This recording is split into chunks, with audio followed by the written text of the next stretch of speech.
So this is RipX combined with a groove shadow.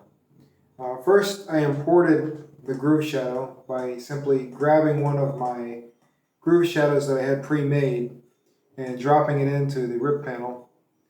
And it asked me if I want to make a fresh copy, so I choose that I do.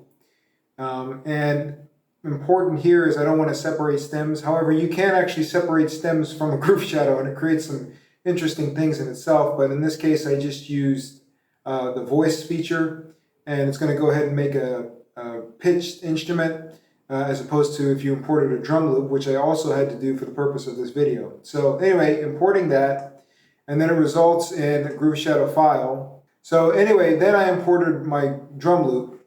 So one thing is if it's muted, it won't let you mess with the files, so you have to unmute it so you can mess with what's going on inside of it.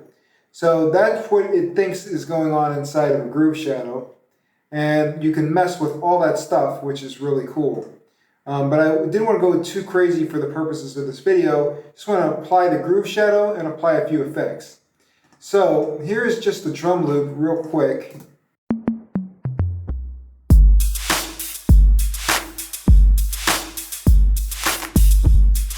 So then I import the groove shadow into my panel here, and I have 3 already set up so that we can see what's going on. This is the layers section.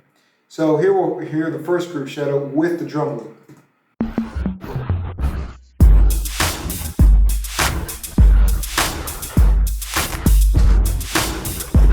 Now you can also mess with the pitch of that as well.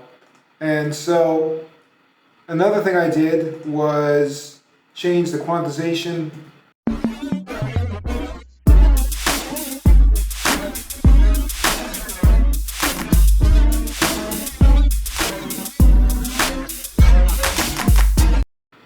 Okay, so another thing I did was a third groove shadow just for the purposes of trying out a few very basic effects that are happening over here. So then I did a third one.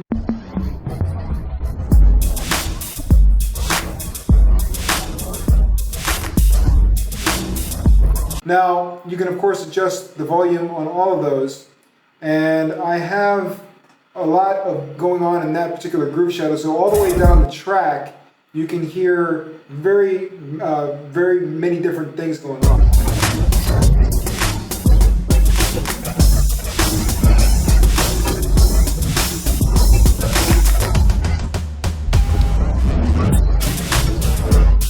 So over here on all those tracks, I have a lot of stuff going on just to try these basic effects. But once you start really digging into this, you got to kind of get used to how the behaviors of the effects work, because it wants to keep like applying everything in a like mass way where you just want to particularly target things. So, but once you get used to that, you can then go in here and go crazy with all kinds of different stuff. So I just want to give an example of what's going on with some of these. So when you select the active groove shadow layer, it shows what effects are being used that are sort of happening on the whole of the timeline.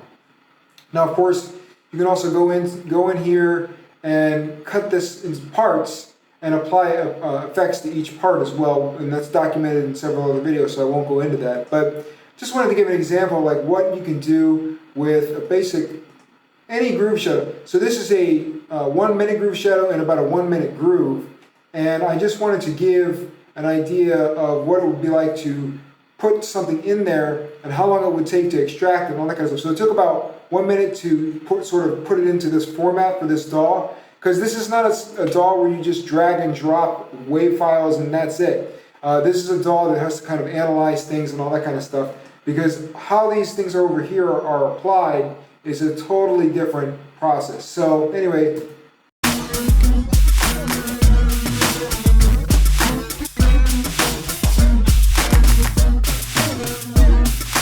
all right, have a good one.